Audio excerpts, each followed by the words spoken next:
सभी मकर भाइयों और बहनों को हिंदू नव वर्ष की शुभकामनाएं। नवरात्रि पर्व की बधाई। आज हम जानेंगे माता के आशीर्वाद के बारे में और कैसे वे हमारे काम में मदद करेंगी। वसंत आ रहा है, जो वर्ष के अंत और गर्मियों की शुरुआत का प्रतीक है। नवरात्रि के दौरान 9 अप्रैल से 17 अप्रैल तक बुध, शुक्र, बृहस्पति और सूर्य जैसे कुछ महत्वपूर्ण ग्रह अनुकूल स्थिति में रहेंगे। नवरात्रि के इन 9 दिनों में एक विशेष परिवर्तन होने वाला है। हम जानेंगे कि यह परिवर्तन आपके जीवन को कैसे प्रभावित करेगा और इससे निपटने के लिए समाधान ढूंढेंगे। हमने ग्रहों की स्थिति के आधार पर आपकी राशि के लिए सबसे अच्छा समय निकाला है। इसे जानना और इस पर ध्यान देना आपके लिए जरूरी है, ताकि आप इसका फायदा उठा सकें और सफल हो सकें। आपकी राशि का स्वामी शनि है और वह मंगल के बगल में बैठा है। नवरात्रि के त्योहार के दौरान वास्तव में कुछ बहुत अच्छा घटित हो सकता है, जो हमारी धन संबंधी समस्याओं में मदद कर सकता है। यह एक विशेष उपहार की तरह है, जो हमारे लिए चीजों को बेहतर बना सकता है। जब नवरात्रि का पहला दिन आता है तो ये खास बात होती है। 9वें दिन बुध देव ग्रह आकाश में अपने विशेष स्थान पर चला जाता है। यह हमारे लिए कुछ अच्छे बदलाव ला सकता है। चतुर्थ भाव में सुख शांति की विशेष अनुभूति होती है।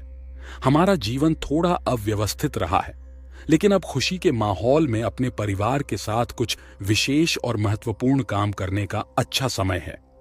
माता रानी के आशीर्वाद और अपनी मकर राशि के कारण हम भाग्यशाली हैं। इसके लिए सबसे अच्छा समय 9 तारीख के बाद का है, लेकिन आइए 13 अप्रैल की तारीख पर भी नजर डालें, जो कि एक विशेष समय के दौरान है, जिसे नवरात्रि कहा जाता है। आज के दिन शुक्र अनुकूल स्थिति में होने से कुछ अच्छा घटित होगा। मकर राशि के लिए यह एक मजबूत और सकारात्मक समय है, क्योंकि शुक्र बहुत अच्छी स्थिति में है। आपके पराक्रम भाव पर बैठने का मतलब है कि अभी इस बात की प्रबल संभावना है कि आप दूसरों के साथ समझौते करेंगे। आप अपने भाई बहनों की मदद कर सकेंगे और उनके लिए विशेष कार्य कर सकेंगे। आपके पड़ोसियों के साथ अच्छे संबंध रहेंगे और वे आपकी योजनाओं में सहायक होंगे। आप जो भी यात्रा करना चाहते हैं, उसके लिए यह एक अच्छा समय है। आपका ध्यान संपत्ति के मामलों और अपने घर को अच्छा बनाने पर भी केंद्रित हो सकता है। ऐसा माना जाता है कि बाधाएं दूर हो जाएंगी और आपके पास प्रचुर मात्रा में धन, भोजन और दूसरों का समर्थन होगा। वर्ष के इस समय के दौरान मकर राशि के जातकों को धन, सुख और शांति में वृद्धि का अनुभव हो सकता है। 13 अप्रैल को एक विशेष घटना घटती है, जिसमें सूर्य को बहुत शक्तिशाली माना जाता है। मकर राशि वालों के लिए यह महत्वपूर्ण है, क्योंकि सूर्य उनके तीसरे घर में और भी अधिक शक्तिशाली हो रहा है। इससे उनके करियर पर सकारात्मक प्रभाव पड़ सकता है। जब सूर्य दशम भाव पर चमकेगा, तो आपको कार्यक्षेत्र में प्रगति देखने को मिलेगी और आगे बढ़ने का मौका मिलेगा। छात्र और शिक्षा क्षेत्र से जुड़े लोग अधिक आत्मविश्वास महसूस कर सकते हैं। प्रेम संबंध भी अधिक प्रगाढ़ लग सकते हैं। सूर्य की ऊर्जा आपके जीवन के विभिन्न पहलुओं, जैसे आपकी संपत्ति, भूमि या वाहन को रोशन कर सकती है और यह दिखा सकती है कि आप उस क्षेत्र में कितने अनुकूल हैं। जब सूर्य आकाश में एक निश्चित स्थिति में होता है और यह 10वें घर को प्रभावित करता है, तो आपकी नौकरी या सरकार में कोई समस्या हो सकती है। लेकिन चिंता न करें, क्योंकि सफलता और उच्च पद या अधिक सम्मान मिलने की भी अच्छी संभावना है।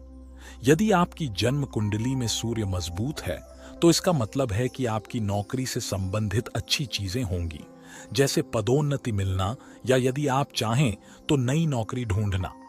रविवार को सूर्य आपके साथ रहेगा और आपका साथ देगा। 16 अप्रैल को कुछ विशेष होता है, जो एक भाग्यशाली दिन है। बृहस्पति ग्रह अच्छी स्थिति में होगा और यह सौभाग्य लाएगा। ऐसा तब भी होगा जब सूर्य अच्छी स्थिति में होगा। इसका मतलब है कि सूर्य और बृहस्पति दोनों एक साथ काम करेंगे और वे आपकी नौकरी में मदद करेंगे। आपकी जो भी समस्या होगी, उसका समाधान हो जाएगा।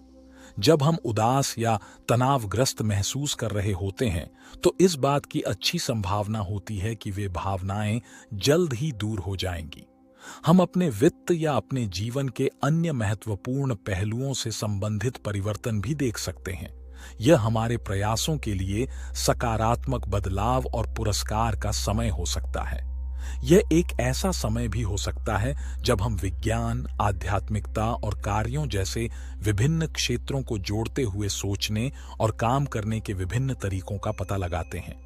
इन कामों को करके आप जीवन में बहुत सफल हो सकते हैं। कभी कभी किस्मत सही समय पर हमारी मदद करती है और हमें अपने लक्ष्य हासिल करने के लिए कड़ी मेहनत करने की जरूरत होती है। यह आपके लिए अच्छा समय है, इसलिए इसे हल्के में न लें। आपके जीवन में मकर राशि का होना एक विशेष आशीर्वाद है। आइए आपके जीवन को बेहतर बनाने के 2 तरीकों के बारे में बात करें। केतु देव और मंगल पर ध्यान केंद्रित करना। केतु धर्म की ध्वजा रखता है और मंगल शक्ति का प्रतीक है। दोनों ही हमारे जीवन में महत्वपूर्ण हैं। मां जगदम्बा जी या देवी सर्वभूतेषु शक्ति का स्वरूप है। मां जगदम्बा बहुत शक्तिशाली एवं महत्वपूर्ण देवी हैं। ऐसा माना जाता है कि उनमें बहुत अधिक ऊर्जा और ताकत है। मंगल एक ऐसा ग्रह है जो शक्ति और ऊर्जा का भी प्रतिनिधित्व करता है। अभी मां जगदम्बा जी से जुड़ा एक अन्य ग्रह केतु एक विशेष स्थिति में है जहां वह मंगल से ऊर्जा प्राप्त कर सकता है। इसलिए यदि आप नवरात्रि के पहले दिन अपने घर में लाल झंडा लगाते हैं तो यह दर्शाता है कि आप मां जगदम्बा जी की और उनकी शक्ति में विश्वास करते हैं। कई हिंदू लोग अपने धर्म के प्रति आस्था दिखाने के लिए ऐसा करते हैं। दूसरी ओर हमने दिखाया है कि हमने जो कुछ किया उसके संयोजन के कारण हम भाग्यशाली हैं। हम केतु को, जो सौभाग्य का प्रतीक है, भाग्य के घर में रखते हैं। एक और महत्वपूर्ण चीज जो हम कर सकते हैं वह है दुर्गा सप्तशती का पाठ करना। यह पाठ किसी न किसी रूप में हमारी सहायता करता है। हम एक विशेष लकड़ी का मंच बना सकते हैं और उस पर माता जगदम्बा का चित्र लगा सकते हैं। हम मंच पर एक कलश भी रख सकते हैं और उसमें पत्ते या फूल लगा सकते हैं। हम नारियल के चारों ओर एक धागा लपेटकर उसे कलश पर रख सकते हैं। फिर जहां मेरी मां जगदम्बा रहती हैं वहां हम हर दिन एक दीपक जला सकते हैं और उसे जलने दे सकते हैं। जब आपको कुछ चाहिए तो आप ध्यान और प्रार्थना करके मदद मांग सकते हैं। पूर्व या उत्तर दिशा की ओर मुख करके दुर्गा सप्तशती विशेष ग्रंथ के 9वें अध्याय का पाठ प्रारंभ करें। यदि आपके पास दुर्गा सप्तशती की किताब नहीं है तो दुर्गा सप्तशती की ऑनलाइन PDF देखें। नवरात्रि के दौरान इस अध्याय का पाठ करके आप अपनी मनोकामनाएं पूर्ण कर सकते हैं। नवरात्रि के 9 दिनों के दौरान ऐसा करना जरूरी है, इसलिए ज्यादा इंतजार न करें। ठीक उसी तरह जब हम आज एक बीज बोते हैं और उसके एक पौधे के रूप में विकसित होने और भविष्य में हमें फल देने का इंतजार करते हैं, उसी तरह हमारे कार्य और प्रयास अभी तत्काल परिणाम नहीं दिखा सकते हैं, लेकिन बाद में निश्चित रूप से परिणाम दिखाएंगे। नवरात्रि के दौरान हम अपने कार्यों के परिणाम देख सकते हैं या हम उन्हें आने वाले दिनों में देख सकते हैं। ऐसा माना जाता है कि हमारी इच्छाएं दिव्य मां जगदम्बा द्वारा पूरी की जाती हैं, जो अपनी संगति के आधार पर मां पार्वती, मां लक्ष्मी और मां सरस्वती जैसे विभिन्न रूप धारण करती हैं। ये मां जगदम्बा ब्रह्माणी महाशक्तिशाली देवी के समान है। वह आपकी समस्याओं से छुटकारा दिलाकर और आपके भविष्य को उज्जवल बनाकर आपके जीवन को बेहतर बना सकती है। मुझे आशा है कि मैं जो कह रहा हूं आप सब समझ गए होंगे और आपको इसे याद रखना चाहिए। यदि आप समझते हैं तो आपको यह जानना चाहिए। मैं आपको यह समझाने की पूरी कोशिश कर रहा हूं।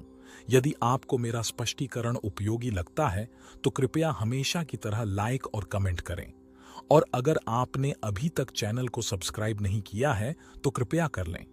एक बार फिर मैं आप सभी को मंगलमय दिन की शुभकामनाएं देता हूं। आइए मां दुर्गा और भगवान राम की स्तुति करें।